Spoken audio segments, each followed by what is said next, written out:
কালকে দোষটা সম্পূর্ণ আমি করেছি। এত কালকে ভিড়, এত ভিড়। কালকে একটা ভক্ত আমি বলছি 2 জন স্বামী স্ত্রী আমাকে বলছে মা আমি বাস পাবো না, মা আমি ট্রেন পাবো না, আমাকে দিয়ে দিন না। এবার আমি সত্যি বলছি আমিও বুঝতে পারিনি যে ওনারা 2 জন আছে, ভেবেছি ওনারা 10-12 জন লোক আছে। এবার আমারও দোষ নেই সেখানে। এবার উনি বলছেন মা বাস ট্রেন পাবো না, মা বাস ট্রেন পাবো না, মা বাস ট্রেন। আমি তাহলে পাবে না, 2 জন আছে দিয়ে দিই। বিয়ের সময় 10-12 জন লোকের সব ডাকছে আয় আয় করে, আর পিছনকার মানুষ খেতে গেছে। আমার দোষটা আমার ভক্তরা ভক্তি দিয়ে আমার বুড়োর বাবার সঙ্গে খুব ঝগড়া করেছি আমি, দোষটাকে দাবি করেছি চাপিয়ে দিচ্ছি।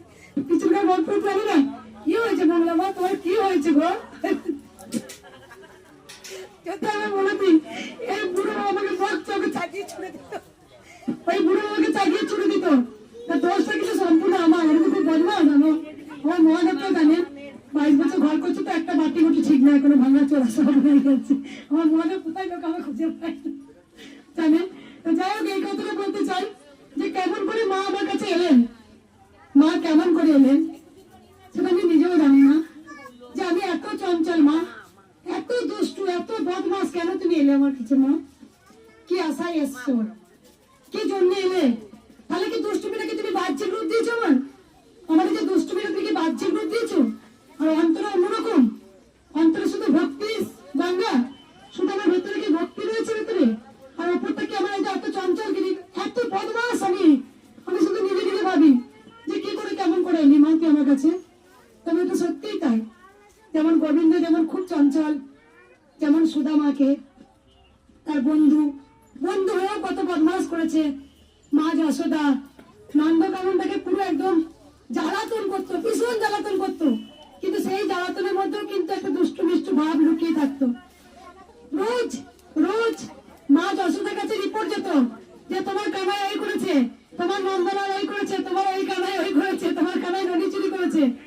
রোজ কিন্তু সেই জিনিস মায়ের কাছে যেত। কিন্তু গোবিন্দ দুষ্টুর মধ্যে একটা খুব ভালো, তার মধ্যে একটা গোটা নন্দকে ভরিয়ে রাখতো।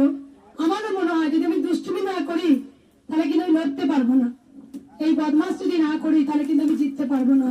তাহলে হয়তো মায়ের মন্দির করার জন্য আমি পিছিয়ে পড়বো।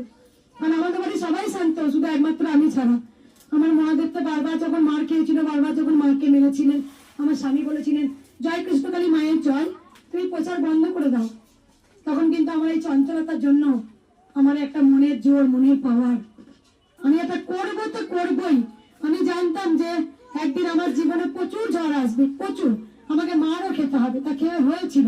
তা জয় কৃষ্ণকালী মায়ের জয় এই মন্ত্রটাকে বন্ধ করে দিয়েছি, কারণ গোবিন্দ বুঝে শুনিয়ে আমাকে পাঠিয়েছেন তুই আবার যা, গোটা পৃথিবী আজ অন্ধকারে ভরে আছে, তুই আলো দেখা গিয়ে তুই যা। তাই দেখো আজকে জল পোড়া নেই, তেল পোড়া নেই, কবচ পোড়া নেই, আন্তি পোড়া নেই, সর্ষে পোড়া নেই, শুধু একটা কথাই আপনাদের বলেছি, আপনারা শুধু বলুন জয় কৃষ্ণকালী মায়ের জয়।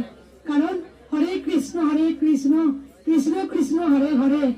আজ কৃষ্ণকালী মা সবার ঘরে ঘরে, যিনি কৃষ্ণ তিনি কালী, যিনি শ্যাম তিনি শ্যামা। রাধে রাধে, ভালোবেসে বলুন রাধে রাধে। আর কার উপকার হচ্ছে একটু শুনি মা, বাচ্চা মা শুনবো, বলুন মা কি উপকার হয়েছে?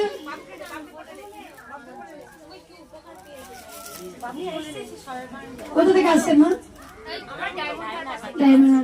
মা বলুন।